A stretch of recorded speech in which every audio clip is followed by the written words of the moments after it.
How to cancel e-transfer in Simplii account.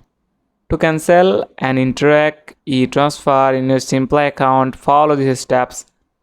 So log into your Simplii online banking account using your necessary credentials. Once logged in, navigate to the Interact e-transfer or send money section. Look for the option to view your e-transfer history or pending transfers.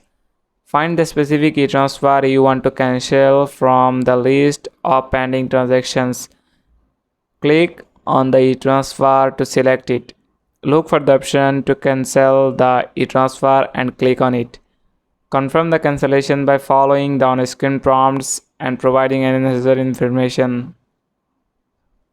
Review the cancellation details to ensure accuracy. That's it. Thanks for watching the video.